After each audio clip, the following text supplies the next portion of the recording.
There's a black ski mask, duct tape, black gloves.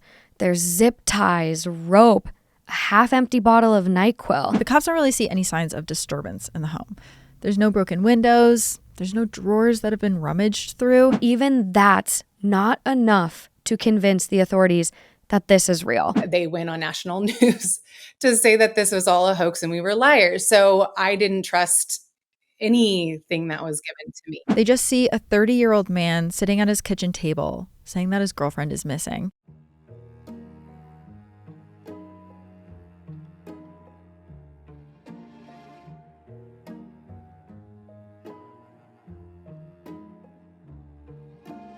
Hi, welcome back to another episode of Clues, guys, where we sneak past the crime scene tape to explore the key evidence behind some of the most gripping true crime cases. And these aren't just ordinary cases. They're complex puzzles where forensic science, investigative techniques, and sheer grit collide in order to uncover the truth and deliver justice. I'm Kaelyn Moore, and I'll be the one digging into the timelines, the backstories, and the court files released on these cases. And I'm your internet sleuth, Morgan Absher. I'm going to be diving into the clues that really break this case, looking at the details that add up or maybe don't, and having Reddit help us along the way. Today, we're talking about the case of Denise Huskins and Aaron Quinn. In 2015, police received a call that Denise and Aaron were awakened by home invaders, tied up, drugged, and Denise was eventually taken hostage. But the more investigators dug into this story, the more it seemed to be stranger than fiction. Investigators quickly honed in on Aaron. Was he indeed a victim, or was this an elaborate story to cover up something darker? With the public quickly hailing this a real-life gone girl, an innocent woman quickly got lost as the focus. Let's open this case and get to the real story and clues that brought it to justice.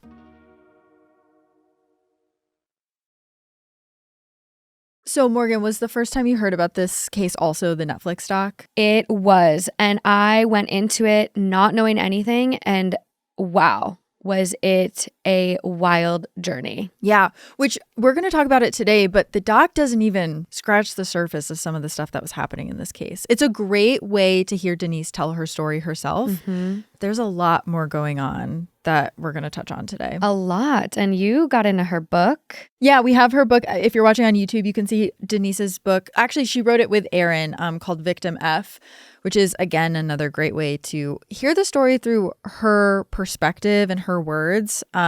She's also doing like a lot of victim advocacy. It's like really cool to see what she's been doing. Absolutely. So without further ado, let's get into this case. Before we do, for anyone who's watching this episode on YouTube, you'll see all of the pictures and things we talk about.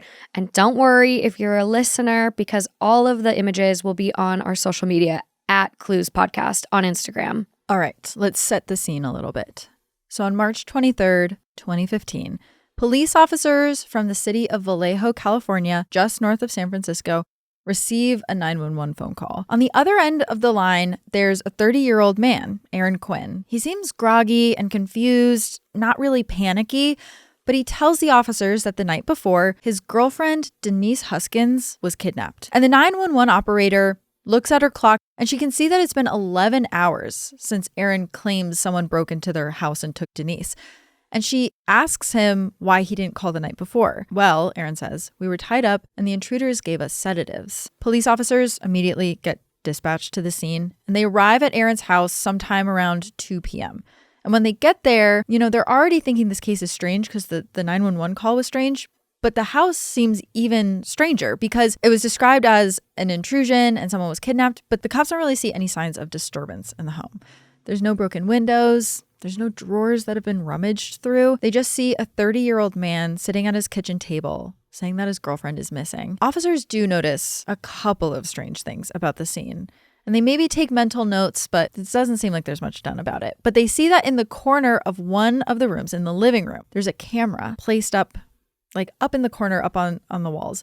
And there's tape outlining a box on the floor. But officers also see that there's glasses out and beer cans, and it seems like that's the thing that they're more concerned about in that moment. Yeah, when you watch those tapes back of officers responding to Aaron's house, it is surprising the things they're questioning him on rather than, more details specific to Denise. And I wouldn't want them to come into my house because I've got a lot of glasses all over the place. Right. And so they immediately start asking Aaron what happened. And Aaron says that the night before, his girlfriend, Denise, had come over to stay the night. She's Aaron's age. She has a doctorate in physical therapy. She's so smart. Everyone that talks about her brings up how smart she is. And the two had met at work, and the relationship had really progressed quickly over the last few months. Around 3 a.m., after the couple had gone to sleep, they were still pretty groggy, and all of a sudden, they hear a strange man's voice coming from somewhere in the house. They kind of come to a little bit more, and there's actually a man flashing a white light into their eyes and what looks to be lasers on the wall behind them. The light is so bright, the couple can't really see the man that well, but they can tell he's wearing a black ski mask, all black clothing, and it looks like he's carrying a weapon. Also, both Aaron and Denise get a sense that there's more than one person in the room, though they can only hear one person's voice. After waking them up, the man says in a calm and controlled voice that this is just a robbery. He doesn't want to hurt them. When the man tells the couple to go over to the closet, they do it. They don't really think that they think that if they pay attention and follow his rules that everything will be fine. But then the guy does something really strange. He actually takes out these blacked out swim goggles and he makes them put them over their eyes. And then he puts headphones over their ears. And this is an interesting clue in the case, these headphones, because these aren't just headphones playing music. They're playing these pre-recorded messages with instructions. So clearly, this is premeditated. This is planned. Yeah. It's this weird auto-tuned voice telling them to stay calm. But the voice also says they're both about to be drugged. And then they'll have to answer questions about their personal history and their finances. After the recording's done, the intruder comes back to the closet. He gives them both sedatives in a liquid form, a mix of NyQuil and diazepam. I remember reading, too, that he even asked them if they were allergic to either of those things before he gave it to them. Like, he also just has these weird quirks about him as he's going about this. Yeah, which is so interesting because, I don't know, it's not something you would expect a robber to do, like asking you if you have any contraindications to why you can't have this medication. Right. It's interesting. But Denise and Aaron drink it, and then the guy takes Aaron to another room. He asks Aaron a bunch of questions, including his bank account numbers, his passwords, and personal and family info. But oddly enough, he doesn't seem to be asking Denise any questions. Instead, at some point, she's actually moved downstairs to the living room. She's sitting there on a couch, still tied up, wearing those blacked out goggles, when she hears the main guy speak to her. He says there's a little bit of a problem. And then he tells her, quote, "This wasn't meant for you." The man says he thought Denise was actually Andrea, Aaron's ex. They both have long blonde hair and look pretty similar. So he tells Denise he needs a minute to figure out what to do. Clearly, not a part of his plan. Eventually, the guy comes back with Aaron and tells them they're going to take Denise to another location for 48 hours. And Aaron will have to complete a set of tasks in order to get Denise back. Yeah, one of those things that he says is that Aaron's going to have to pay $17,000 for Denise's release. And he also mentions that he has installed surveillance cameras around the home and is going to be watching his every move. And if Aaron tries to go to the police, he says that Denise will die. Then the intruder carries Denise to the trunk of his car, still blindfolded, and drives off into the night, leaving Aaron behind. Beyond terrifying. I can't even imagine. And remember, he's like fighting off sedatives because he was given the diazepam and NyQuil. So eventually he just passes out. There's not much he could do, and his hands are still tied. And he's staring up at a camera in a corner, seemingly watching him. He just got told if you do anything, it's not going to end well. Right. So all you can do is sit and wait. And so after the sedatives wear off, Aaron does eventually wake up around 11 a.m. on March 23rd. He manages to untie himself, checks his phone, and sees that there's an email from the kidnapper. Email says that Aaron needs to go to the bank and get the money. Once he hands it over, they'll bring Denise back at a different time, which makes Aaron really nervous. What if he gives them the cash and then they don't bring Denise back? And that's when it really dawns on him. The kidnappers told him to not call the police, but they didn't say he couldn't call someone else for help. And as it turns out, Aaron's brother is actually an FBI agent. But when he gets his brother on the phone, he tells Aaron that he should absolutely call 911. Forget whatever the kidnappers told you. call help now. Yeah, you're not going to be able to settle that on your own. No, you're in over your head. So Aaron does call the police, and that's when the two Vallejo officers arrive at his house a little after 2 p.m. So it's been about 11 hours since the intruders first broke in. The police hear this whole story, and remember, they saw that his house looks relatively undisturbed. No forced entry, no broken windows. How did they get in? Well, looks like they walked through the door. And they are immediately really skeptical of this story Aaron is telling them. So one of the first things police ask Aaron is, were you drugged? And he says, yeah, and then explains the whole situation with the NyQuil and everything. But they then proceed to ask Aaron if he was partying.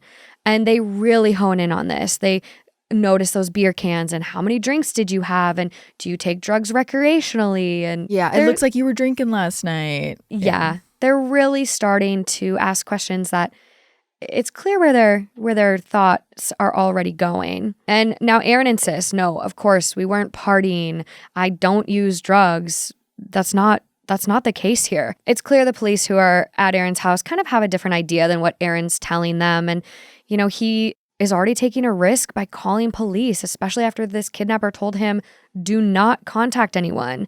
So when officers ask him to come down to the station, he, of course, says yes. He feels this is the best course of action.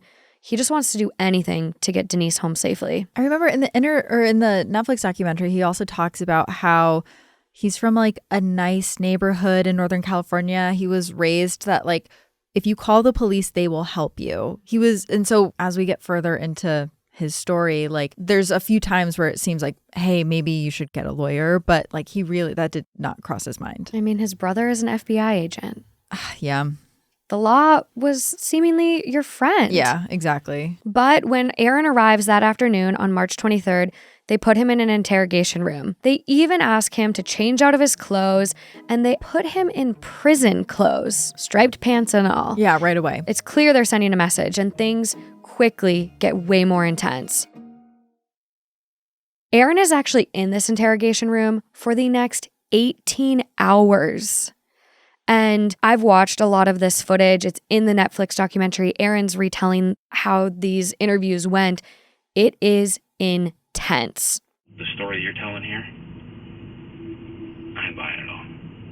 You got to think about how this is all going to play out. I don't have anything to think about. I'm telling you what. Okay, listen to me. There ain't no frogmen came into your house.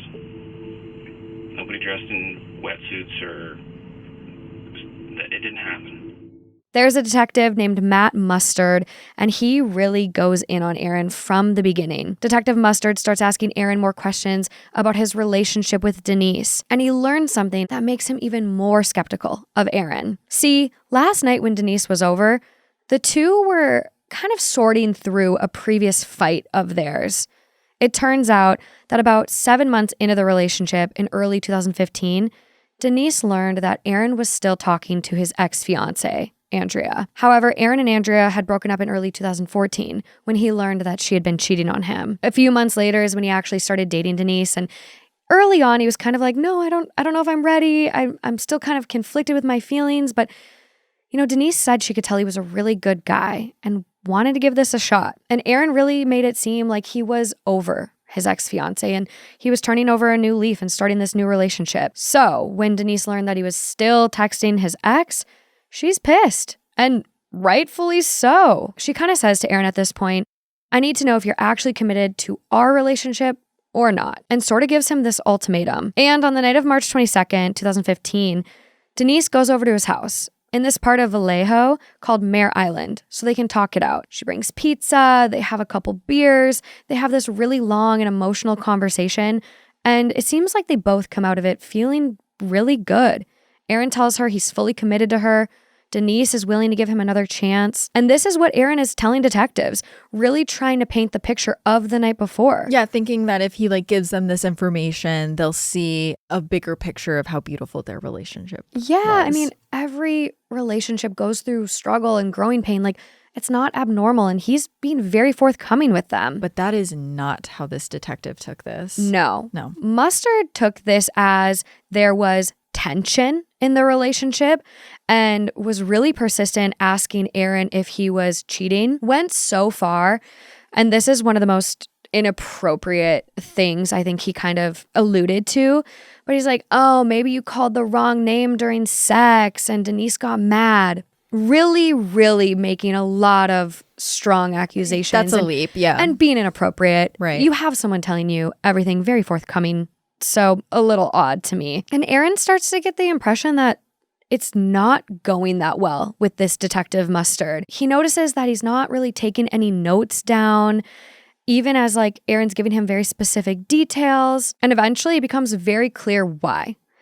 Mustard looks Aaron in the eyes and tells him that he doesn't believe the story coming out of Aaron's mouth. He thinks Denise is actually dead and wants Aaron to stop lying. He actually says to him, quote, I'm going to tell them that I'm not looking for a live Denise. I'm looking for a dead Denise. Further goes on to tell Aaron, quote, the frogmen obviously didn't do it. So who did it now? Well, it's the guy that I've been sitting here talking to tonight. So now I get out my puzzle pieces and I start figuring it out. Okay, how do I make it so you look like a monster? How do I manipulate the situation so you look like a monster? You are supposed to be interviewing a victim, and this is the path you take? Well, he's already made up his mind, and he's clearly just trying to fit the pieces to like fit whatever he thinks happened. Puzzle master, yeah, as he says. Mm-hmm. And Aaron just kind of asks, where do we go from here? And after hours and hours of already being in this room, Mustard just says, I don't know. I'm gonna take a break and I'm gonna figure it out. This kind of game goes back and forth of Aaron being left alone in the room, these accusations. It's very stressful to the point where you can kind of see Aaron's breaking down. He's like, what has happened? Like, did I forget something? Like, what? He's genuinely starting to crumble. Because he still thinks that the police are good guys that are going to help him. Mm-hmm. And all the while, Mustard and other officers are really hoping he'll finally cave and confess. But Aaron insists he didn't do it. His girlfriend is out there somewhere, probably alive, and he needs to get her home immediately. After a few more hours of this back and forth, Aaron's like, I want to talk to my brother. Bring my brother in here. What Mustard hasn't told him is that his brother has been at the station this entire time. Yeah, just withheld that from him. Yeah, I mean, these guys are thinking this is another Lacey Peterson case, and they aren't even going to look elsewhere. They've got their guy. Yeah, they're like, oh, we already solved this. So they think. So Aaron's brother comes in to see him. He says that he knows Aaron is telling the truth, but that they need to get a lawyer ASAP. Yeah, finally someone tells him to get a lawyer, thank God. Because Aaron is now being considered as a suspect in Denise's supposed murder. As Aaron starts to find representation, Denise's family actually makes their way up to Vallejo, where there is about to be a huge break in this case. Our first really big clue arises when a video of Denise being held hostage is emailed to a local reporter. Reporter gets it to the police, and in this video, Denise states her name, said that she's been kidnapped. She talks about some relevant news items that have been happening, and overall just seems to remain really calm, which has people speculating a lot more. The police, the reporter, everyone that sees this. How is she so calm? Is she staging this for some reason? Again, people are very confused by this. And this is where Denise's mom shares something that Detective Mustard says to her. He asks, has anything ever happened to Denise as a child? And her mom thinks about it for a second and just goes, well, yeah, there was this, this time when she was molested as a child. And Mustard goes so far as to suggest Denise could be faking this whole kidnapping, this whole thing as a way to relive what happened to her in the past. And he tells that to her mother. Her mother. And he has since denied this, but her mom has been very vocal in telling this, talks about it in the Netflix documentary, and it is, I just don't see how you would pull that out of thin air. No, that's like one of the most heartbreaking parts of the whole documentary. The case is already shaping up to be pretty strange, and the general public doesn't know really what to make of it, and it only gets stranger from this point. Because on March 25th, 2015, 48 hours after this entire saga started, and also 400 miles away from Vallejo, police officers in Huntington Beach, California get a 911 call that makes this case so much more baffling. They say that a woman calls them and explains that she's with her neighbor, a woman who is 30 years old, blonde, named Denise Huskins. And she's claiming that the kidnappers have returned her. So this shocks police in Huntington Beach because this was a story throughout California. Like every police precinct knew about this. And once they hear the name Denise Huskins, they're like, oh my God. And they contact the detectives up in Vallejo, and they basically tell Denise, like, you have to go back up to Vallejo and talk to the detectives up there so that they can start putting this together. So that's what she does. She goes up and she meets with Detective Mustard in Vallejo, and she starts filling in the gaps for investigators as to what happened after she was taken out of Aaron's home. She says that whoever was talking, this like person who went into their house, scooped her up and placed her in the trunk of a car. She said she was fully going into survival mode. And remember, she's a really smart person. Everyone talks about how smart she is. So as she's in the trunk of this car, and remember, she's fighting off the sedatives too, but she has enough wherewithal to be like, I have to try to remember all the turns that the car is taking, like what the texture of the road feels like, because maybe I'll be able to retrace my steps. But eventually the sedatives do win, and Denise falls asleep in the trunk of the car. She wakes up eventually and she thinks it's maybe been a few hours. She feels the car come to a stop. Then, because she's wearing the goggles, she can't really see anything, but she hears the trunk pop as if someone's opening it. And then she feels two arms scoop under her body, lift her up, and carry her into a house. While she's in there, she gets untied, and the voice, same voice that she heard in Aaron's home, tells her that she's allowed to take a shower. After that, he leaves the room. But he does tell her before he leaves that she can finally take her goggles off. She takes the goggles off. She looks around. She's just in this like normal bedroom. There's like nothing in it really. He actually did say something to her like he wants to give her privacy because, quote, he doesn't want to dehumanize her more than he has to. And that is something that really like raises flags for her, because what do you mean dehumanize me more than you have to? You just kidnapped me out of my boyfriend's house. Yeah. Yeah, it's like you've already dehumanized me. And what do you mean you have to?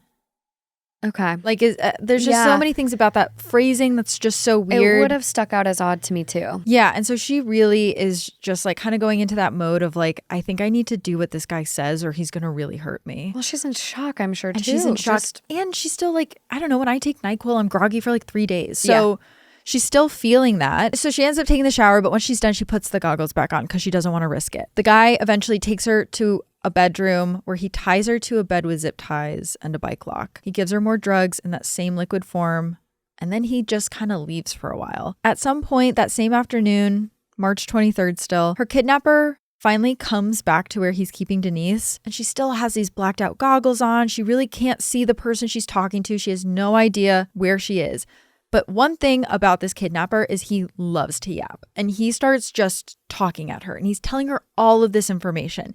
He says that he is part of this organization. It's a black market startup company that collects personal and corporate debts. He doesn't really elaborate on that organization much, but he does tell her at one point that he used to be in the military and now he actually suffers PTSD. To Denise, she doesn't really know what to believe. Like, he says he's in the military, and that sounds like it could be real, but then he's telling her about this like black market organization that he can't really give that many details about, so that feels like it's maybe made up.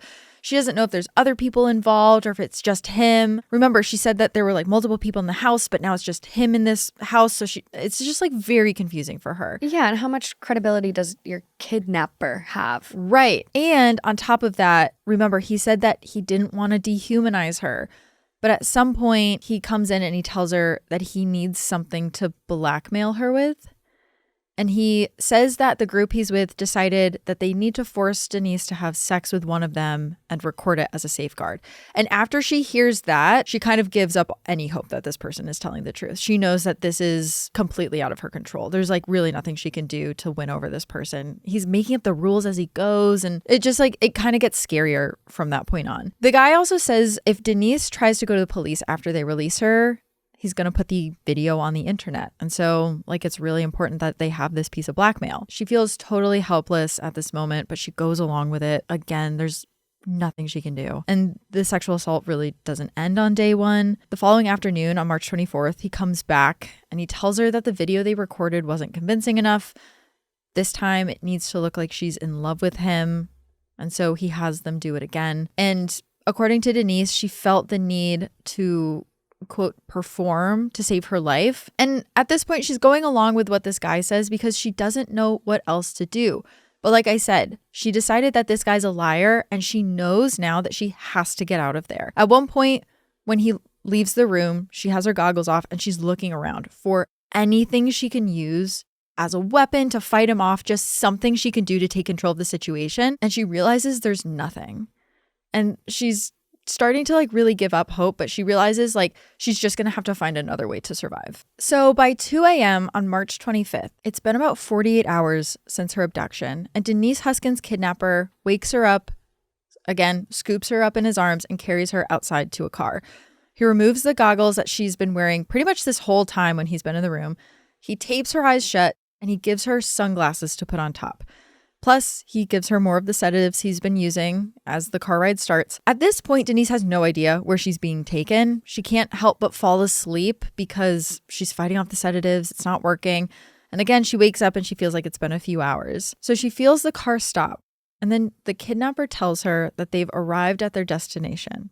And she doesn't know what that means. But he says he's ready to release her. But before he does, he says that he knows she's going to try to talk to the police, but there are two things that she absolutely cannot tell them. One, she can't say that he and the others in the group are involved with the military. That's a big no. And two, she can't say that they've had sex. The kidnapper also warns her he knows where her family lives. He'll be watching them and her if she makes any wrong moves. Then, once again, scoops Denise out of the car, removes the zip ties, tells her to count to 10. And when she's finished counting, she removes the tape from her eyes and sees that she's in Huntington Beach, California, nearly 7 hours from her home in Vallejo. But she realizes she's now on the very same street that she grew up on. And that's where her mom and dad still live, actually. And she can't believe this when she sees that. No, it's insane because, again, this was not his target. Yeah, right. And so for him, in those 2 short days to research and find out where her parents live, it kind of shows how dangerous he could potentially be. Yeah, he's just looking her up. He's figuring out information on her. And then Very jarring. Drops her at her parents' house, which is terrifying. She stumbles down the street. She makes her way to her parents' front door, but no one's home. They were on a trip at that point or somewhere, but they just weren't at home in Huntington Beach. So she goes and she actually knocks on her neighbor's door and her neighbor answers. And she is so shocked and relieved to see Denise because she's been all over the news for the last 2 days as a missing person, a possible kidnapped person. They end up calling the Huntington Beach police officers who come to the scene. Denise tells them the whole story. But one thing that the officers do ask while they're there talking to her is if she had been sexually assaulted. And in Denise's mind, she remembers that that's the one thing the kidnapper said to not tell anyone about. She can't say that they've had sex. So she decides in that moment to not say anything about that. They ask her if she's been sexually assaulted and she says no on the record. She lies to the police. And unfortunately, as we've kind of discussed in this case already, the police had these really weird misconceptions about sexual assaults, saying that she was trying to relive the thrill of being molested. Yeah. In this case, telling the police officers, no, I haven't been sexually assaulted when you have, that's really going to hurt Denise later on in the investigation. After that, the police end up getting in contact with Denise's parents, who were actually up in Vallejo. And that night at around 8:30, Denise gets on a flight to fly back up to Vallejo and be reunited with everyone. And when she lands, she actually sees that the Vallejo police are in the middle of a press conference because they've been informed as to what's happening. The Huntington police got in contact with them. And this press conference really changes everything in this investigation. Because now that Denise is clearly alive, there's no murder charges. So the police have to come forward and say that something else happened. And you would maybe think that a detective like Matt Mustard would go and see that Denise was alive and say, oh, wow, our initial assumptions of this case were wrong. I assumed she was dead. I assumed she had been murdered by her boyfriend. But now that she's alive, we can actually investigate this whole thing, right? I was wrong. Let's actually look into what happened. But that's not what happens at all. Instead, he doubles down on the fact that he was right. He thinks that the evidence now indicates that this was, quote, an orchestrated event and not a kidnapping. And he thinks that Denise and Aaron have staged this entire thing. Absolutely absurd to make that claim, to start putting that implication out there before really interviewing her. I watched a lot of different news clips from this time where, they show surveillance of her walking up to the neighbor's door and all this stuff. And the police start sowing these seeds in the media's mind that Denise isn't cooperating with them. Right. Further kind of pushing this story that she doesn't want to talk to them because she planned it herself. She's lying. She's lying. She doesn't want to be caught in her lie. It's during these same press conferences that authorities actually start to paint Aaron as a liar as well. They're saying he's in on this, that they can't substantiate his claims about the kidnapping. And they go so far in this conference to accuse Denise and Aaron of wasting police resources and taking attention away from real victims. Real. Yeah. They say Aaron and Denise owe the community an apology. You owe us an apology, actually. Denise knows this isn't true. Aaron knows this isn't true. But the rest of the country actually seem like they start agreeing with the police. After the press conference, all of these articles come out about the kidnapping, all of these news stories, and these reporters are saying Denise is a real life version of the book and movie Gone Girl. Which it cannot be overstated how much of a cultural impact Gone Girl had at this time. Because in 2015, the movie had just come out and the book was out the year before, and it was everywhere. It was like the biggest thing. Everyone I knew was reading that book. And in the book, she's also this like pretty blonde upper middle class woman who gets bored with life and runs away. And so not only are the police like, oh my God, it's just like this movie I just saw with my wife this weekend. Like everyone in the country feels like that. They're just like, because it's top of mind with everyone. And so I almost feel like this case wouldn't be unfolding this way if that movie hadn't come out that year. Because of all this media, Denise is getting death threats before long. She's also starting to question her own sanity. I mean, she just went through this insane amount of trauma, and now you have people calling you a liar, sending you death threats, comparing you to a blockbuster movie. She also really starts to feel like she can't trust police. And who could blame her? She doesn't really want to tell them anything. And at this point, she's really, really terrified that anything she does say will be weaponized and used against her. You know, she does get an attorney, and this attorney really does say, like, Denise, this is the only real way to put this behind you, to move forward. She does open up about the sexual assault.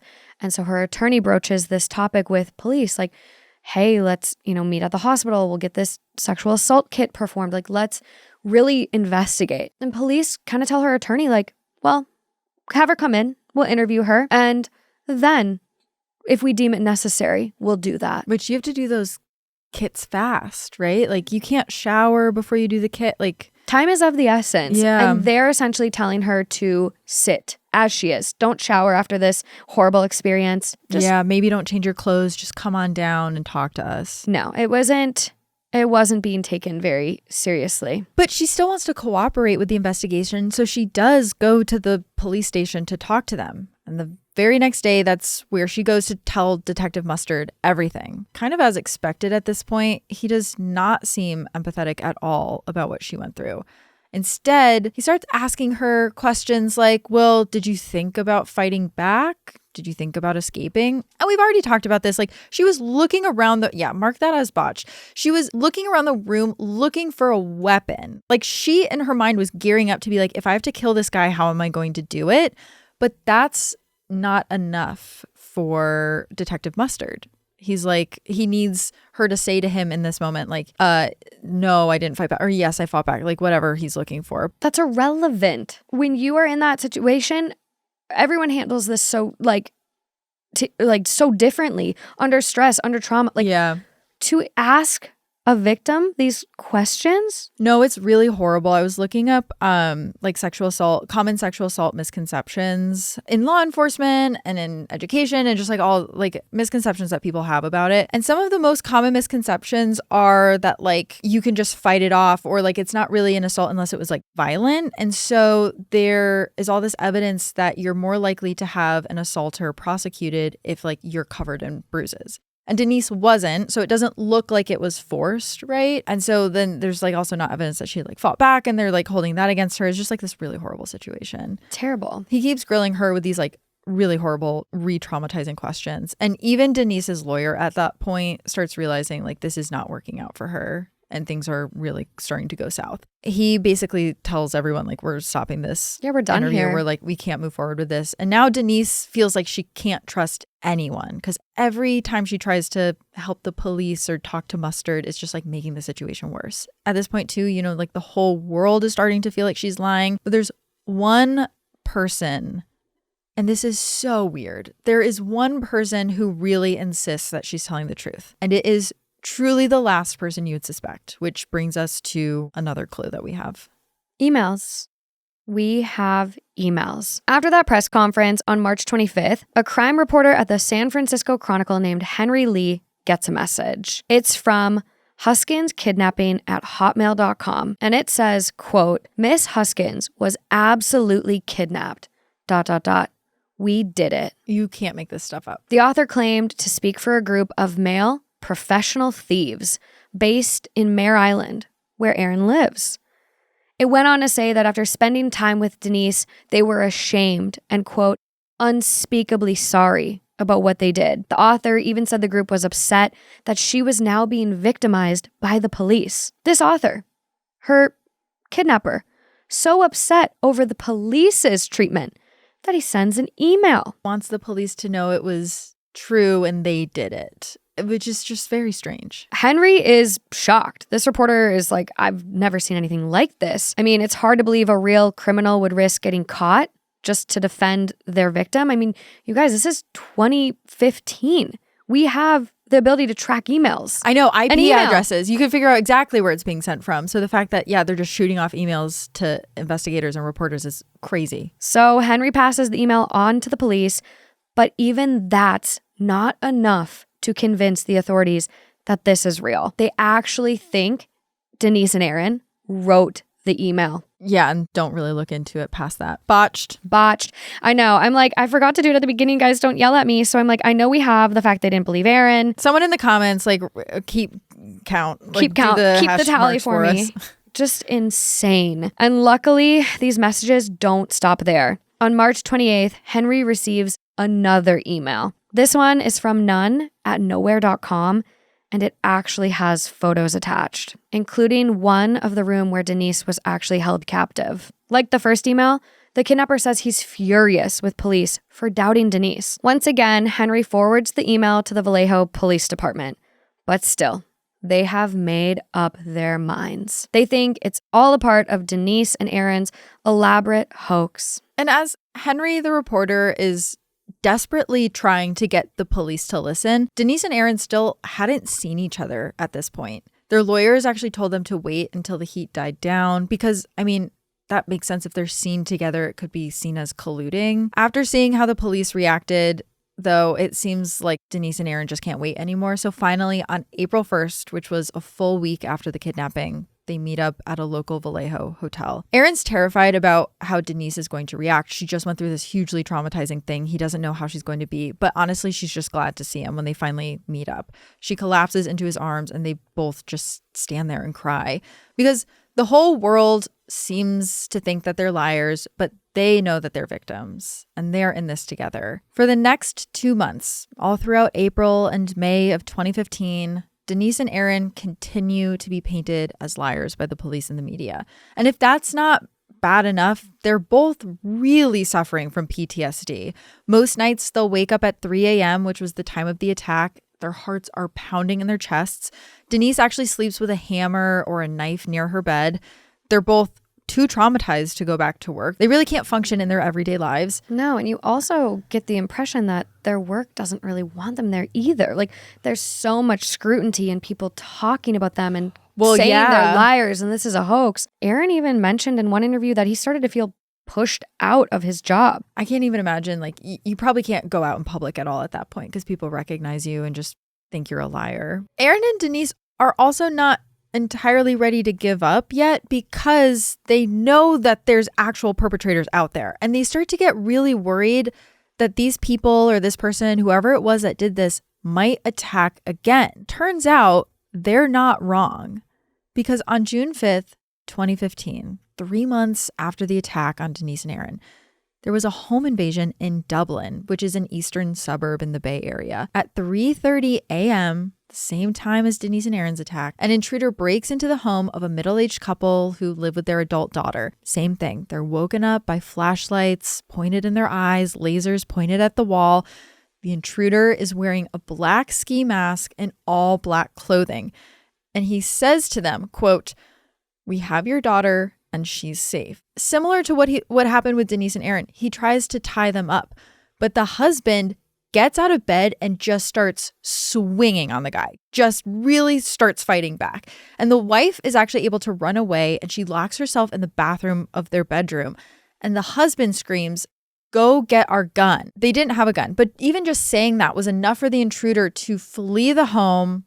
Never ended up touching the daughter, didn't really get involved with the family at all, just flees the home. But in his panic, he actually left a few things behind. And this becomes really, really, really big. After the attack, the family in Dublin calls 911 and officers rush over. They notice that the perpetrator left behind a few pieces of evidence, including 3 zip ties, a black wool glove, but most importantly, he left behind his cell phone. I don't want to hear that he's part of some black ops operation if he's leaving behind his cell phone, which is like the most important thing. Police trace the phone back to a woman who says, "Yeah, that phone belongs to my son." And she gives them a name, Matthew Mueller. Apparently, he's been staying at their family cabin in South Lake Tahoe, just a couple of hours away. Dublin police get a search warrant, and 3 days later, on June 8th, they pay a visit to the cabin. There's only one person there, a man who looks to be in his late 30s, who identifies himself as Matthew Mueller. When the officers place him under arrest, Matthew doesn't argue. He's cooperative and says he actually knows why they're there. And once he's in the police cruiser, another detective named Misty Karasu takes a look around the cabin. And that's when she finds a bunch of really concerning stuff. There's a black ski mask, duct tape, black gloves, there's zip ties, rope, a half-empty bottle of NyQuil. Detective Karasu takes all of this into evidence, but there's one other place she wants to look. You see, there's a white Ford Mustang parked outside near the cabin. She goes, pops open the trunk, where she finds our 4th clue. In the trunk are swim goggles with black duct tape covering the lenses, and there, caught in the tape, is a long strand of blonde hair. She also finds some Nerf guns painted black and a male blow-up doll dressed in black. Now, Detective Karasu was already convinced the home invasion in Dublin was not Matthew Mueller's first crime. But when she sees this hair, she realizes there has to be another victim out there, and she's blonde. The hair has got the wheels turning for Detective Karasu, and after looking through the rest of this car, she's wondering, is this actually his car? So she runs it through a database, and it turns out the car is actually stolen. It belongs to a medical student who lives in Vallejo on Mare Island.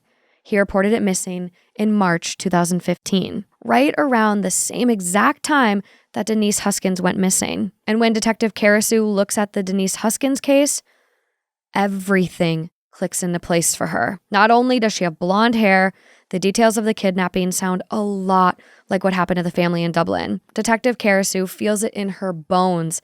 Denise is not a liar. She's not Gone Girl in real life.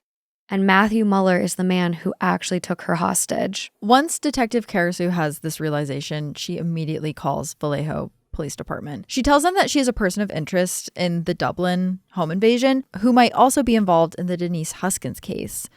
And it takes a while for her to get someone on the phone and take her seriously about this. But when she finally does, they apparently tell her that, oh, the case has been handed over to the FBI. So she's going to have to contact them if she wants anyone to look at this. So she does. Detective Karasu contacts them next. And thankfully, they do agree to look into Matthew Mueller. They send someone over to collect all of the evidence from Detective Karasu's team, including what was in the car and what was in the cabin. But that's when they realize that they've made a mistake. This whole time, the FBI was siding with the Vallejo Police Department. Now they're starting to realize maybe they shouldn't have been. On June 23rd, 3 months to the day since Denise was taken hostage, the FBI meets with the Dublin police. And they discuss the similarities between Denise's kidnapping and the Dublin home invasion. And both parties agree that the evidence is overwhelming. These two cases are definitely related to each other, and they need to expand the scope of their investigation. 6 days later, on June 29th, the FBI gets an arrest warrant for Matthew Mueller. And while he's in jail facing charges for the Dublin kidnapping, they also charge him with Denise's kidnapping.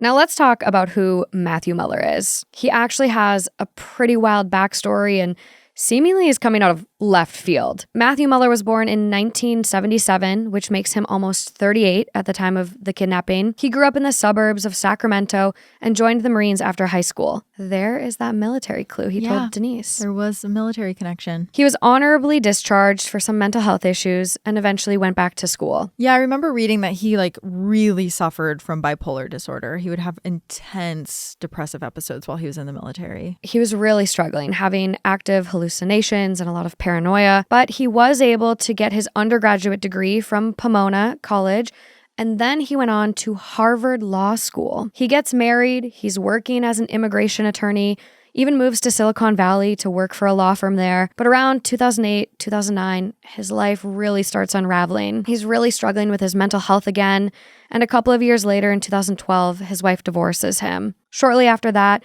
he's also disbarred, and he cannot work as a lawyer anymore. Clearly, going through a lot, and he's not getting the help he so desperately needs. For the next couple of years, he bounces around California doing odd jobs like tutoring kids after school, and in early 2014, he lands on Mare Island in Vallejo. He moves into a house that was actually a block away from Erin's house. He starts dating someone new, but she leaves him later that year, and that breakup sends Matthew into an even deeper spiral. In early 2015, he moves into his parents' cabin in South Lake Tahoe, where he becomes even more paranoid and reclusive. Right. And when we talk about his spirals, it's not necessarily just the depressive episodes. Like when he was an immigration lawyer, he started feeling like the government was always after him. Like he was defending a client, and then he would feel like people were tapping his phone and putting surveillance equipment in his house and his cars, and just really always felt like there was someone after him. And he could kind of mask that for a while as a lawyer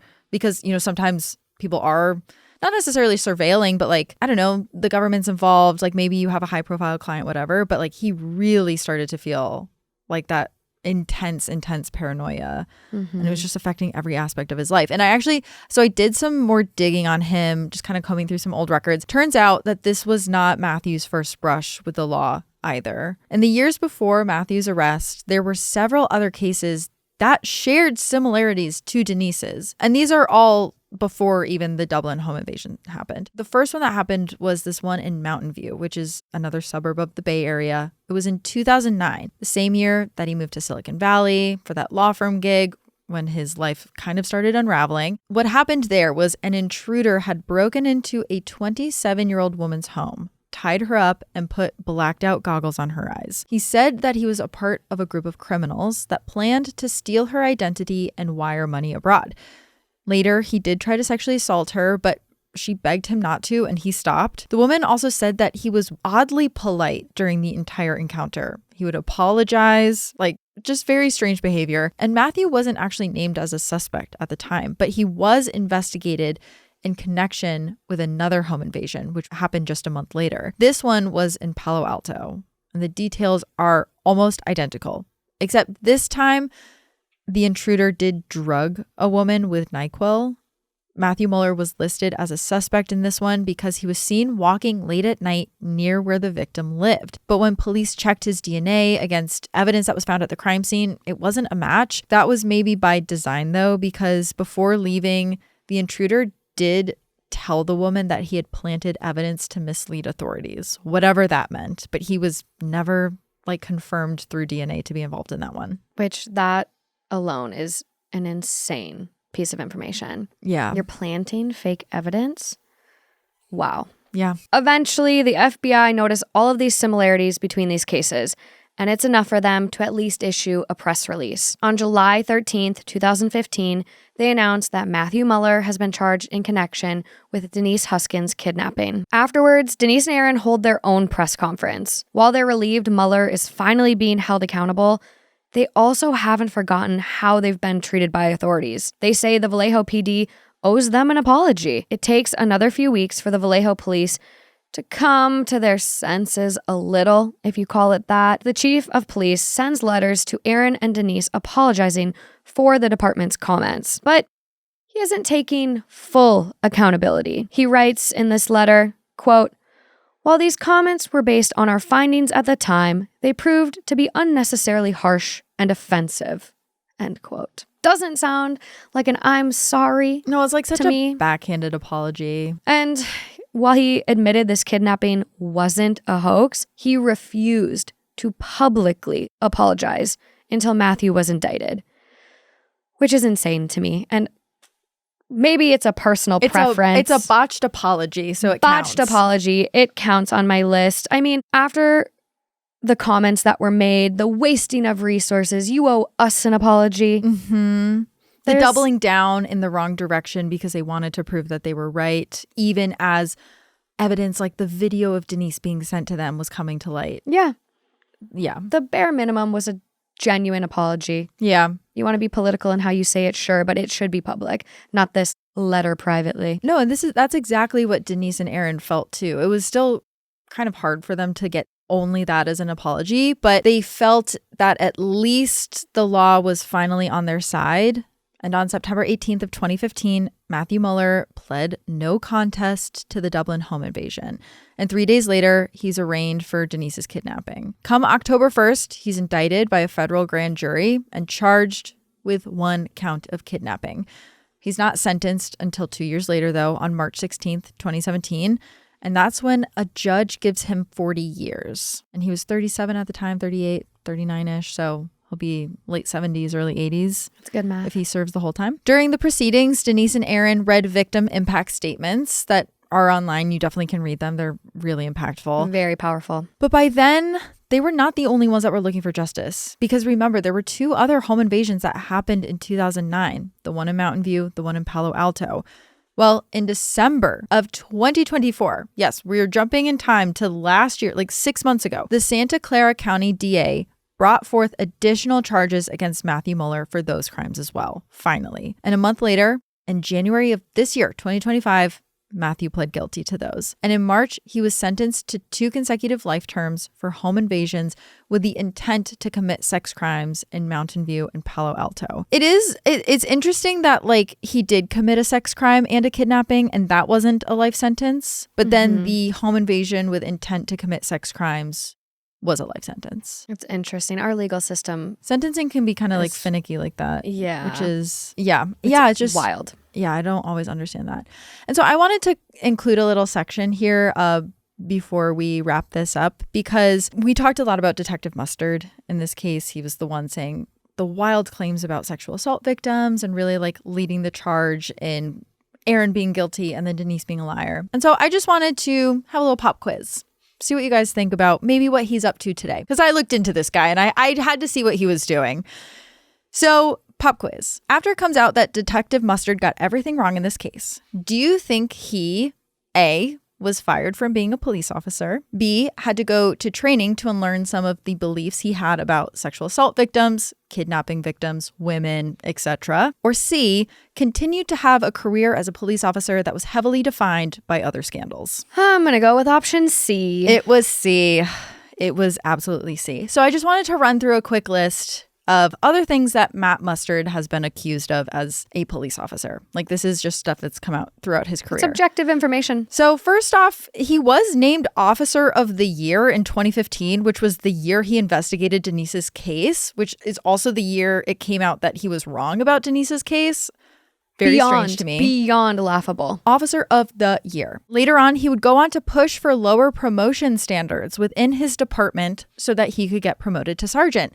And that is because he was unable to pass a written portion of the exam he needed to take for a promotion. So he pushed for that bar to be lowered so that he could get promoted. The bar is underground. It's underground. You have standards for a reason. Yes. Do better. Yeah. Or don't become sergeant. Well, he became sergeant. He also was accused of making racist comments towards black officers. He was accused, this one really gets me. He was accused by a forensic pathologist of pressuring her to fit the facts of an investigation to his theory of the case. So he showed up to a scene where someone had choked on their food and the husband was there and was like, oh my God, I don't like this woman choked. This is devastating to me.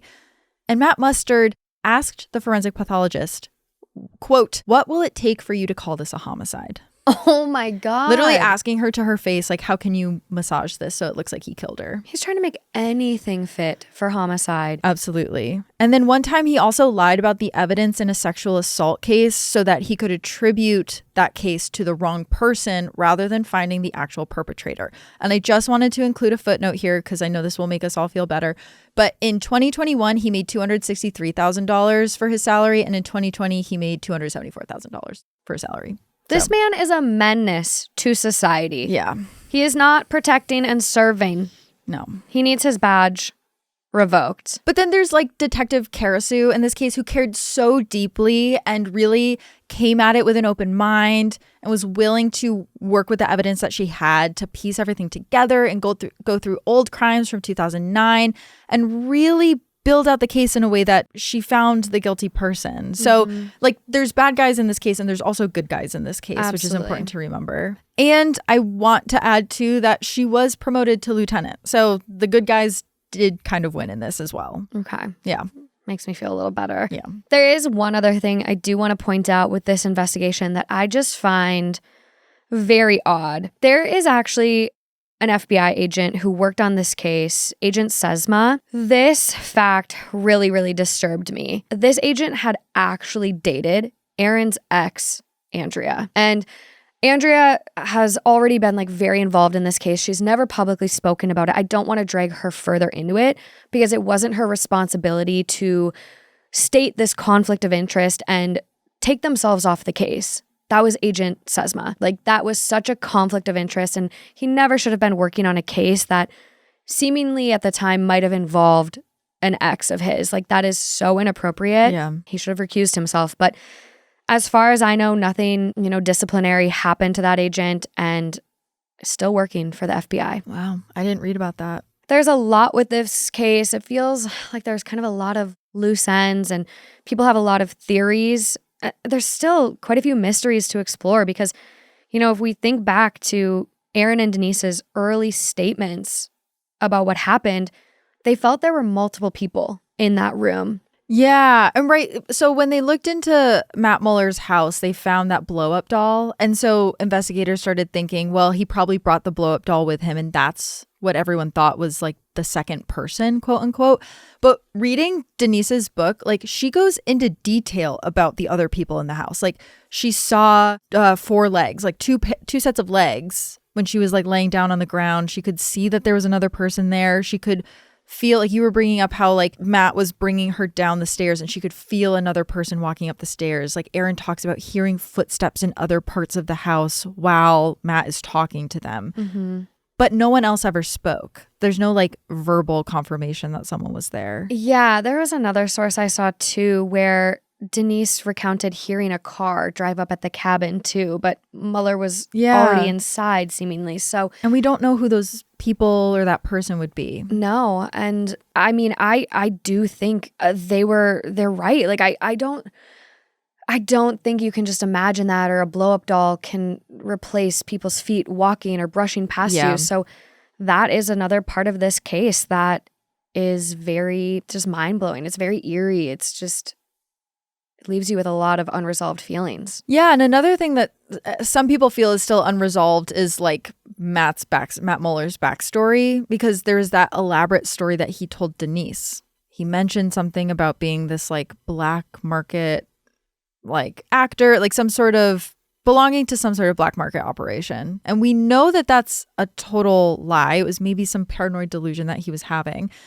But it turns out that he was maybe wanting to get a payday out of this after all, because remember, he asked for the $17,000 for Denise and he didn't get that because they were already investigating. And during and after the crimes, Matthew has always maintained that his goal was to get the money. That was the whole motivation behind this. But while he didn't actually get that ransom from Aaron, he didn't seem overly concerned about getting it or not getting it, which really makes investigators think that he wasn't actually in it for the money alone. And there's another strange detail in all of this, and this is something like we've talked about a lot. It does seem like he actually was there for Andrea.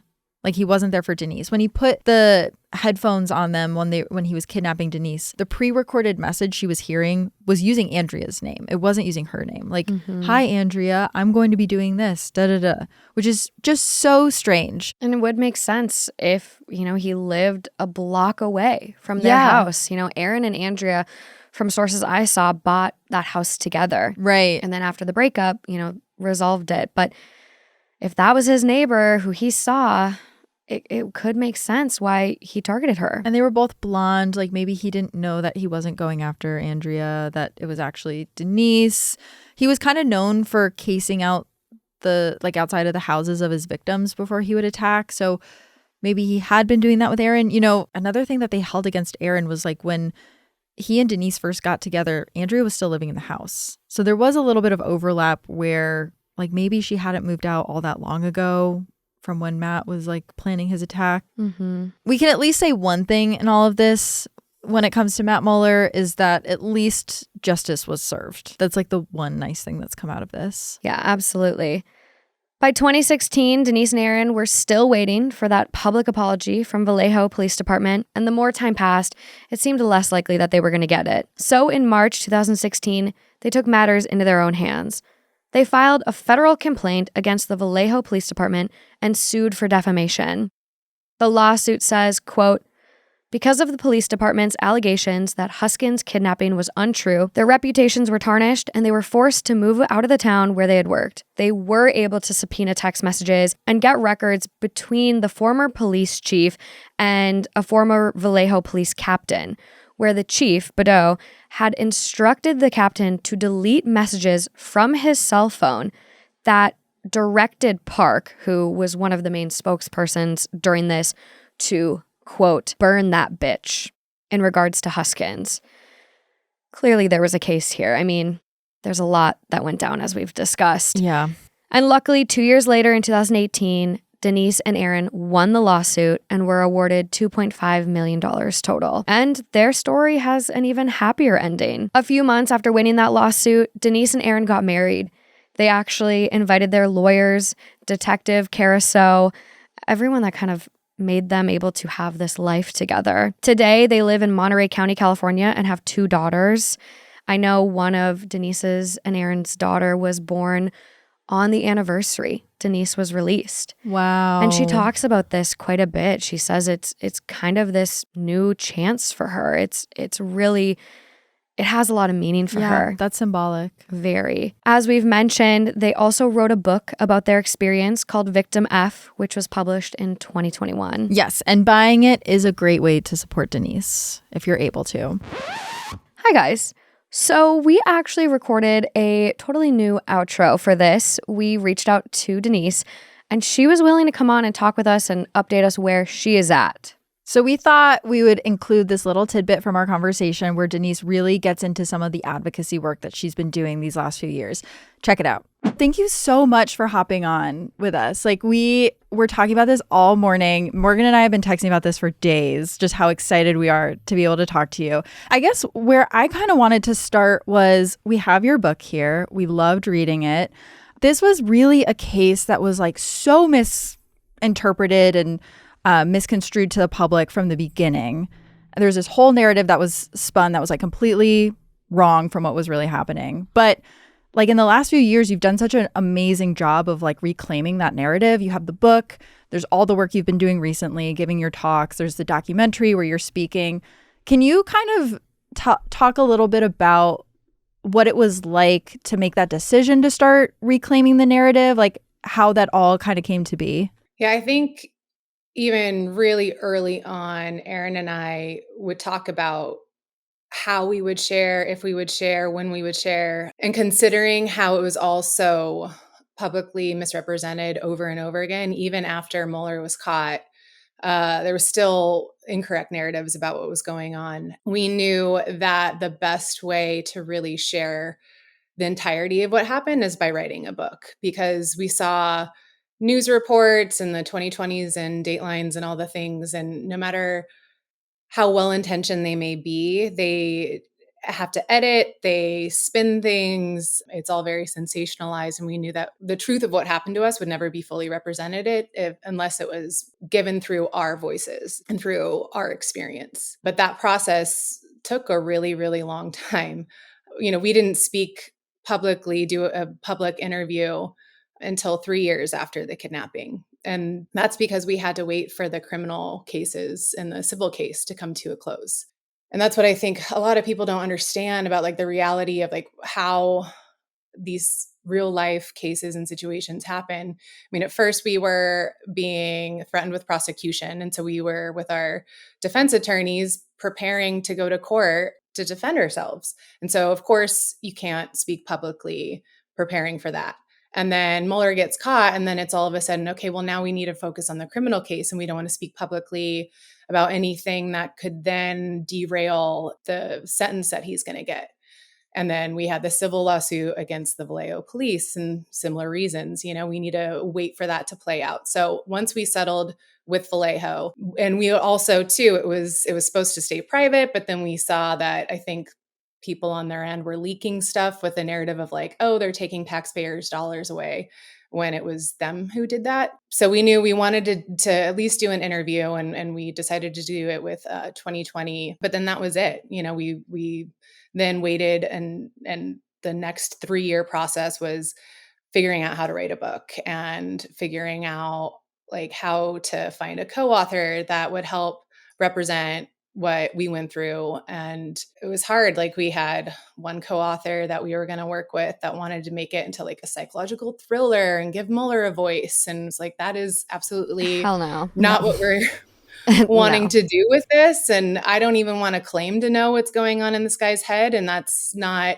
and so much of like true crime and how these things were portrayed focused so much on the perpetrator and like highlighted the perpetrator and sensationalized them. And for us, we wanted to show the victim's experience, because most people go through some kind of trauma and it impacts every aspect of their life. And so we really wanted to not just show like all the bits of the violent crime, but what like the human aspect of dealing with it and then trying to come through it and basically start a whole new life. And I think a lot of people could identify with that on some level. Yeah, absolutely. I mean, I think it's so important you came out and told your story through your own words. I mean, the book, the documentary, it's important you did. And as our team was kind of doing research, I mean, there's still sites and articles out there that have not posted corrections to things. So I'm just kind of curious if, from your perspective, if there's anything that journalists and media outlets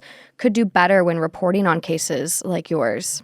Yeah, I mean, the culture of journalism has shifted so much because it's very much about like the 24-hour news cycle and clicks and likes and followers. And I mean, even at the federal sentencing for Mueller back in 2017, and we stood up there and we gave our victim impact statement.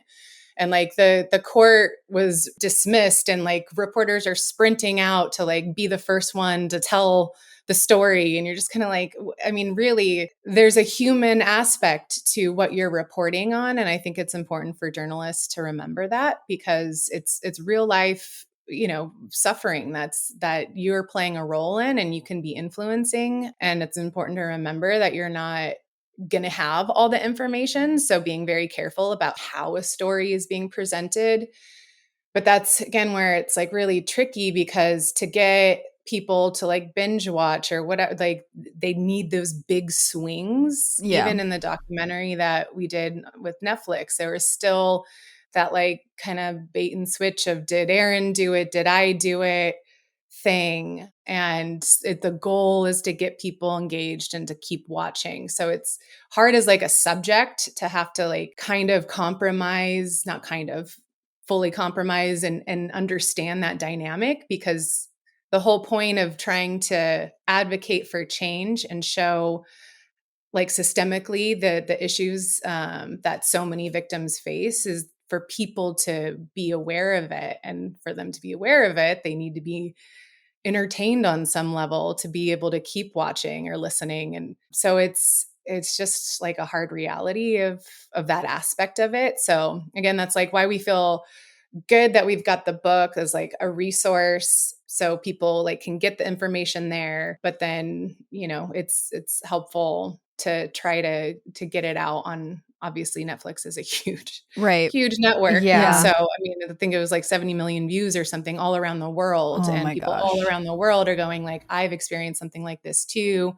in some version. So, there's positive and negatives of it all. Yeah, was that like, even as you were doing interviews with 2020, like as you're first coming out and telling your story, was it a thing where people were maybe promising you, oh, we're going to tell this version of your story, and then you're watching it back and they've edited it or they try to make it more salacious? Like it wasn't really the version you were promised? When we finally agreed to do 2020, we'd spoken to all the major networks and we were trying to be very selective about who we worked with. And we made them work to basically like sell it to us. Like, we're going Good. to do Yeah, right by that's you. awesome. And some of that was them telling us like some of the behind the scenes investigative work that they were doing. And so when we finally sat down for an interview with them and had those conversations, I think that they did a good job with it. Early on in 2015, there was an initial 2020, a dateline, I think of 48 hours, and like all the things. And none of us or our families spoke on those, and for all the reasons I said before. And those were not great, to say the least. Yeah. And it's hard because like your instinct is to want to like scream and shout and correct the narrative and go out there. And then you get reporters basically trying to manipulate you and be like, now's the time to tell your story. No one's going to be interested in a few years' time. And so they try to get you to speak on their time, what works best for them. And thankfully, like we had good attorneys to turn to, we had each other to turn to and our families. And we were just, and Aaron and I talked about it a lot. And we're like, we're just going to wait on it. And it needs to be right for us, for the case. And so I think it was the best choice to wait it out so then we can really vet people and figure out the right direction to go. Yeah, it's really important. And I mean, you really describe kind of this rock and a hard place of like you want to do the advocacy and get your story out there, but like also having to buy into a little bit of the entertainment factor. And I mean, your Netflix documentaries, that's the first time I'd even heard about your case. So it really did do amazing work of getting the word out there and correcting the narrative and giving you this platform to then make an even bigger impact, which kind of leads me into my next question about the science-based interviewing. Kind of since March of 24, I think, you've been speaking on this science-based interviewing. You just did a symposium in Lake Tahoe a week or so ago.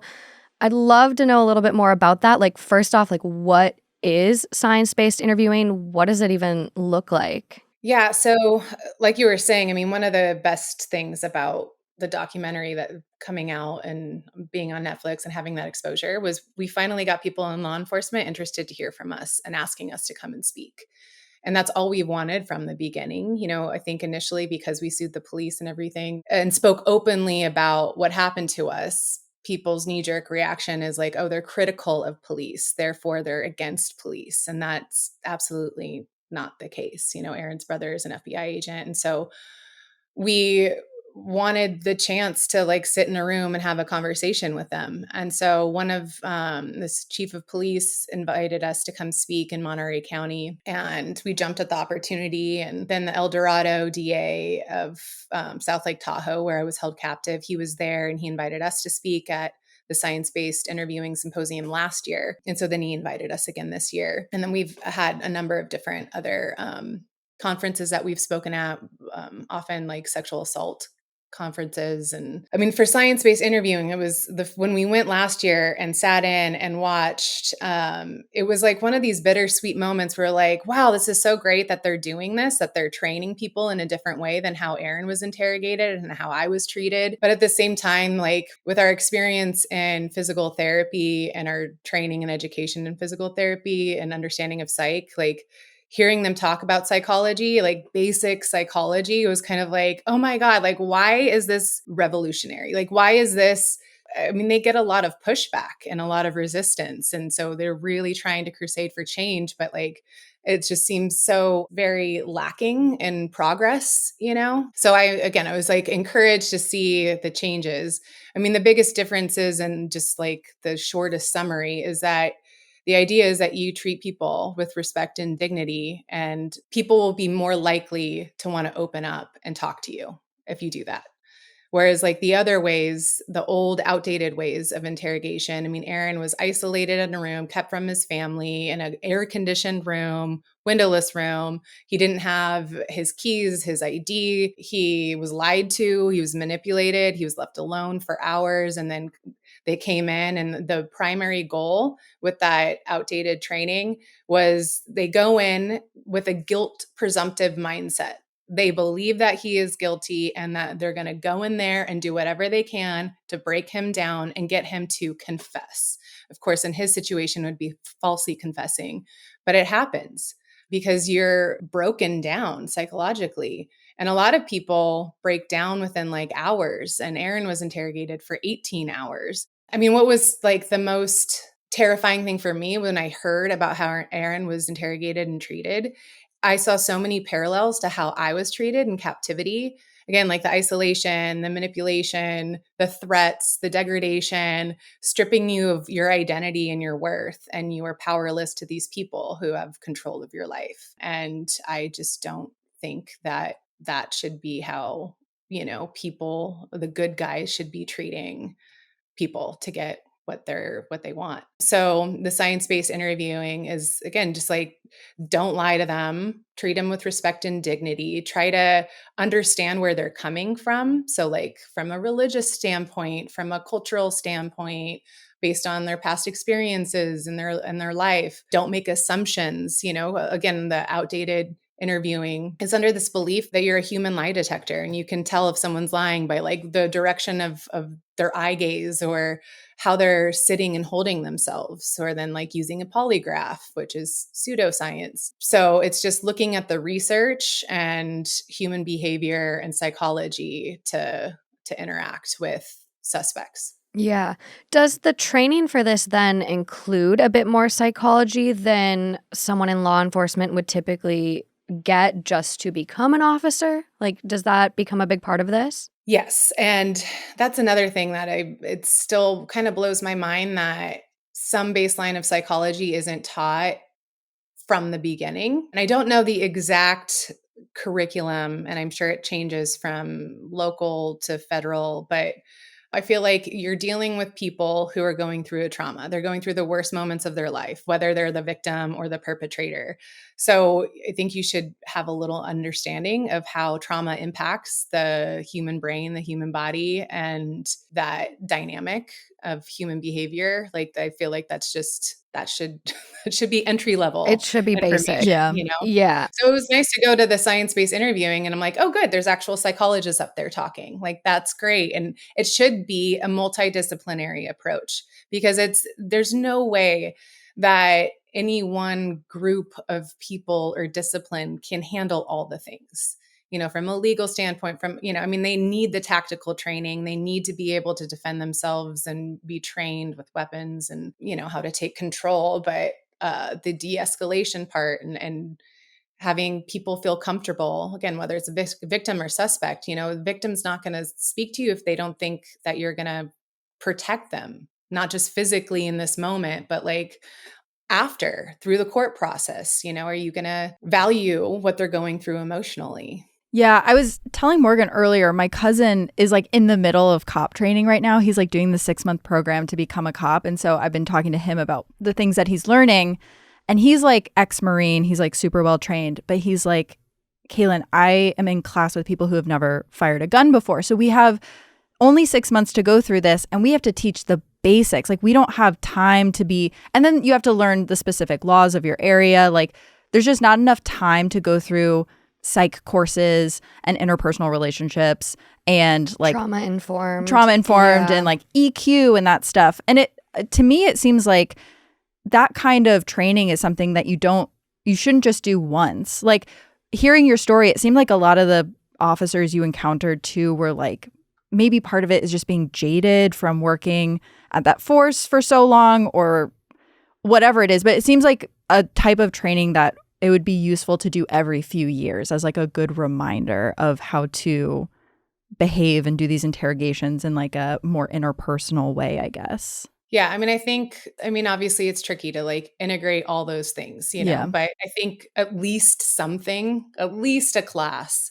a little bit, like, 10 minutes a day or something of like, Yeah. this Yeah. is, this is a little bit of psych. This is what you might encounter. This is why, people behave differently. Again, it keeps them safe too. Like Yeah. to understand how other people might react and respond. And then you can gauge your decision making based off of that. One thing I wanted to ask too is, like, you guys encountered some really awful officers who were like painting totally wrong pictures of what was happening, but there were also detectives and officers in this story that really wanted to solve this case and like really did some good detective work and like brought justice. So I was wondering if if you guys were able to tell kind of in the moment when you're talking to someone, are you able to get the sense of if they have your best interest at hand?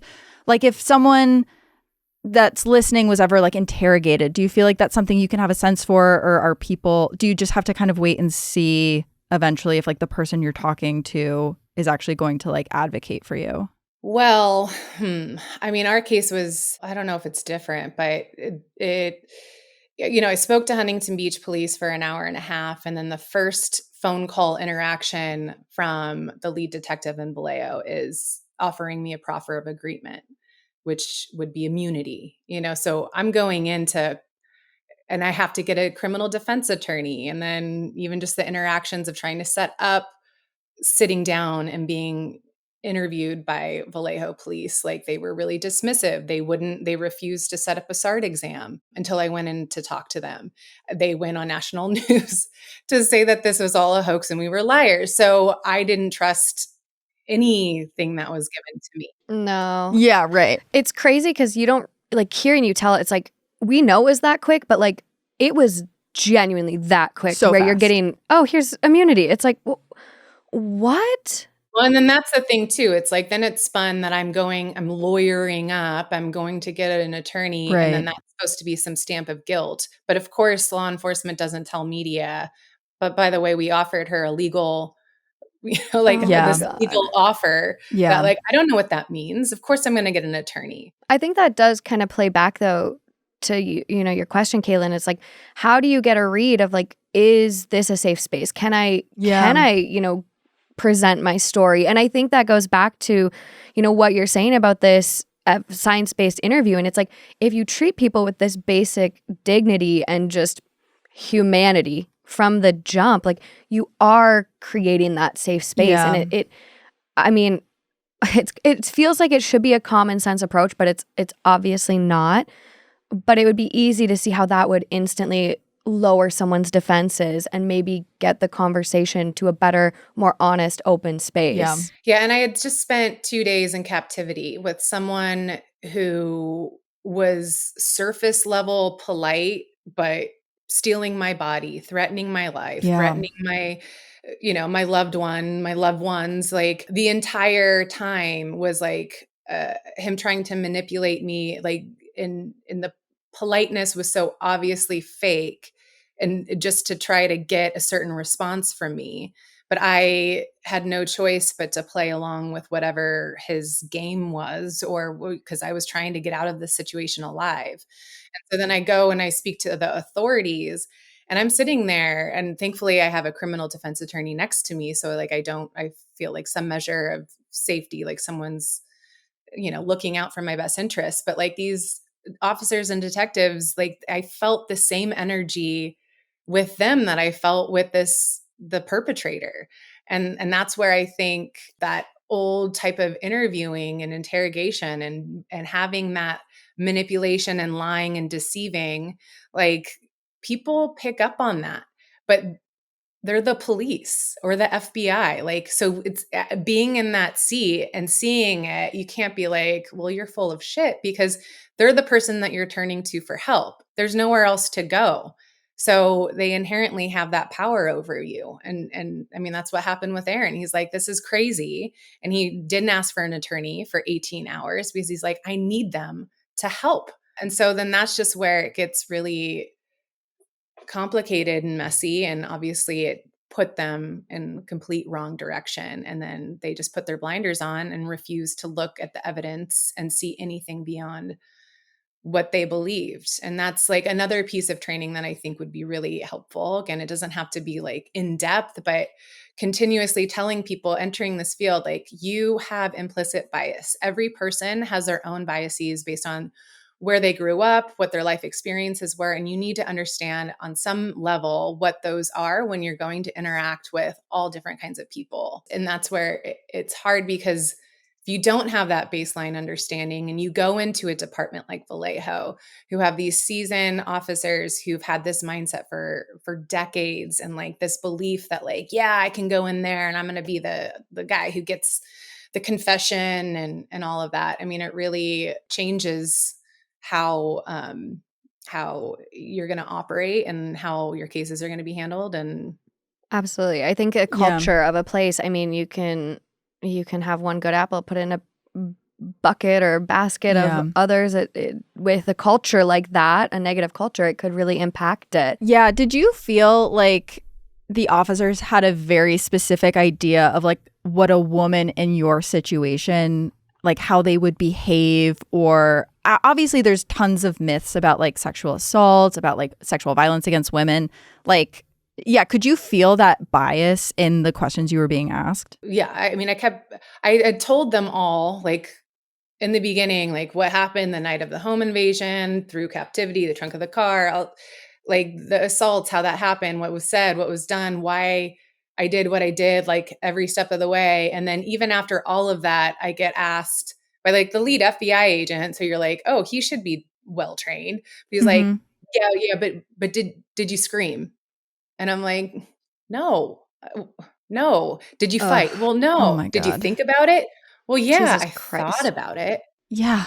Like, I've thought about every possible thing that could get me out alive, but based on the circumstances, this is what I had to do. Right. And years later, like talking to an expert in crime behavior, she was telling me about the fawn response. So there's fight, flight, freeze. And she was like, there's another innate defense, which is to fawn, which is when you're trying to like befriend or pacify the abuser to keep you from more harm. And that's what I did. Like sometimes, especially as a woman, like I'm like, and I even told this to police. I'm like, I know, like I go running with Aaron. I can't keep up with him. I run, but I'm not a fast runner. I know I can't outfight a man, and here I am being drugged and threatened. So like, what good choice was there other than like, let's just try to minimize the damage and see if, like, I don't want to provoke this person and give him a reason to kill me. And so I used the only weapons I had available, which is to be empathetic and compassionate towards him and hope that he chooses not to kill me. And like you see it in domestic violence cases. I mean, this is not uncommon. This is not unheard of. It's very under talked about, the fawn response. Yes. It's you hear fight or flight. They don't. I've never once in my life been like, oh, I could fight or I could run. Like I always feel like I should just pacify the situation. And I think so many women feel that from way. a sociological standpoint, I think that's in culture, and I think it's very common. Yeah, I mean, it's ingrained in us because that's, Right. I mean, that's what we've had to do. So it's hard when a group of men have this idea of how you should respond. I think I was asked too, like, did you urinate in the trunk? And I'm like, no. And then I'm thinking, oh my God, should I have? Yeah, like, what? Like, does that mean, is there something wrong with me? All these questions made me question myself. And I'm like, did I not do this correctly? And like, I'm sitting there in the SART exam, during the rape test, going like, God, maybe I should have fought back. So there was more obvious injuries for them to believe me. But then at the same time, I know that if I did that, I can't trust where that violence would have led. No. Of course. Yeah, you're like putting yourself at risk. You don't know what this person's capable of. So you're not going to do anything to put yourself in more risk. And just, it's so that line frustrating. of questioning. Yeah, I mean, it is a crazy, crazy line of questioning, but I think it speaks to that implicit bias they very clearly had and how maybe a victim should respond rather than what reality actually is. I'm kind of curious, since doing all of these symposiums and, talking about this technique, what has the response been? Are people ready and willing to take this on and learn? Like, what does that look like? Has it been pretty positive? Yeah, everyone is very positive directly to us. I'm sure there's a group that is not. Yeah. But in general, at least what I tell myself is I'm going into a training where they are trying to learn and do something different, hopefully. And I'm sure some of them are being told to go to these trainings and maybe there's some resistance. I don't know. But in general, we get a very overwhelming positive response, and people who've been like working on this for decades and getting all the resistance and pushback, and then hearing us speak and they're like, oh, I'm energized to keep this fight going, and this is why I'm doing this. And so that all has been like really, really encouraging and rewarding, and to feel like we're not on the outsides, but we can actually like connect with people within law enforcement and see if we can like work together to make a change. But yeah, they're working against a lot of those biases and that cultural dynamic as well. No, I think that's so amazing. I hear from like my friends in law enforcement and even friends in medicine, like one of the hardest things can sometimes be the fact that like your relationship with the victim ends after the investigation. So you don't ever get to see the long-term effects of how the crime affected a victim. So I think even you just being able to like have a continuous conversation with these people so they can see like, if we do small things at the beginning, it can have a huge impact on this person's overall quality of life for the rest of their life. Yeah, absolutely. That's like one of the big things that we talk about in our talks is everyone plays a pivotal role in the victim's experience, and what you do and say matters, and how you treat victims.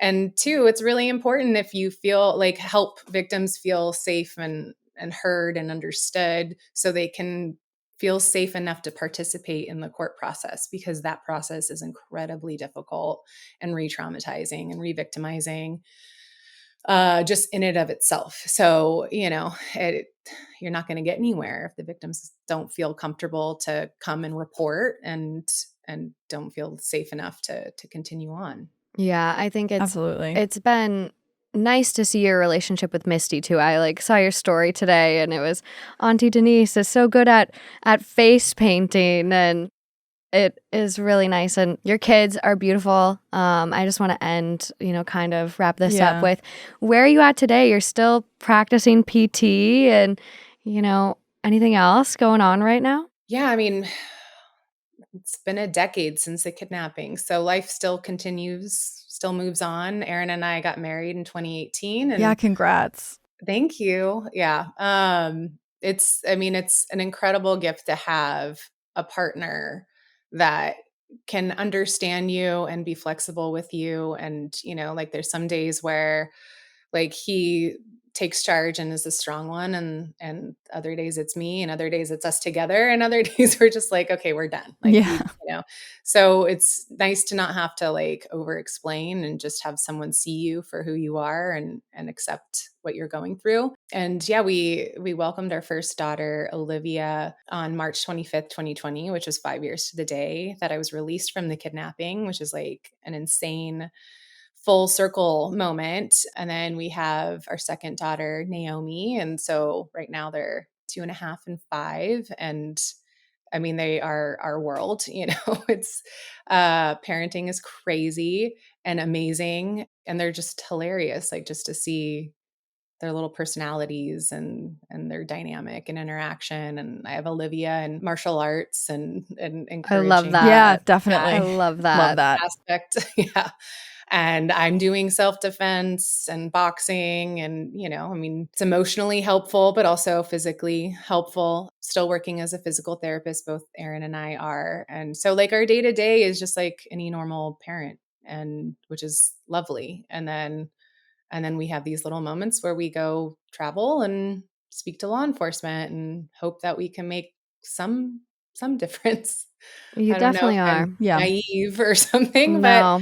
You just like hope that if you go through something awful, that somehow you can give it a positive spin and help other people through their own issues as they move forward. So that's what we're trying to do. And I think it'll encourage other victims to come forward and continue the conversation with law enforcement. And like, it's just so positive overall, because if you have this whole chorus of people that still want to stay involved, still want to speak and educate, like you just can't ignore that. And I think that's going to bring about hopefully some like amazing change in the future. Well, I hope so. Yeah. Thank you for that. I think it is. I mean, even seeing your posts on your Instagram, I mean, you're so open and so vulnerable. Yeah. And I think, I just read your Mother's Day post talking about PTSD, and I think you are just such a good person for anyone to, look to for strength. And you sharing your story has made a big difference, and I think it will continue to do so. So I, again, just want to say thank you so much for taking the time to chat with us. I know it's not an easy feat to rehash some of these things, but it is so appreciated. Do you have any tips for maybe agencies that want to get involved in this? Like, I know, a lot of police organizations do have continuing education requirements. And so do they reach out to like a certain organization, or how can maybe a listener get involved if they want to? Yeah, I mean, there's so many amazing foundations and organizations that focus on the trauma-informed training. I mean, that's, I think, really, really important. We've met a lot of people in law enforcement who do different training. So like the trauma-informed training, the science-based interviewing training. We spoke last month at End Violence Against Women International. It's a conference that housed people within law enforcement, but then also survivors, prosecutors, judges. So there's a lot of opportunity out there to connect and make change. I think just being aware and listening and just being open to having those conversations. Thank you again, truly, so much for jumping on. I feel like I learned so much just from talking for the last 40 minutes with you. So this is so great. I think our listeners are really going to get a lot out of this. Tell Erin we say hi. We're telling everyone to buy the book, and really to hear the story from you both. I think that's the most important thing. And it seems like the book is probably the best way to do that. So just wanted to really say thank you so much for jumping on. Yeah. And for anyone out there who wants to follow along with Denise's journey, all of her links will be in the description of the show notes. Her Instagram, I highly recommend following. You share some amazing, amazing things on there, especially all your conferences and symposiums and things you're working on. So be sure to check that out, you guys. But Denise, thank you so much. Thank you. Appreciate it. Well, that's all we have for this case. We do just want to thank Denise again. Everyone, be sure to check out the book by Erin and Denise, Victim F. And you can follow the show wherever you get your podcasts. We are also on Instagram at Clues Podcast. And thanks for joining us on this one. At Crime House, we value your support. Everyone, be sure to share your thoughts on social media, and remember to rate, review, and follow Clues to help others discover the show. All right. That's all we have for this week. We'll see you next week. Bye. Bye.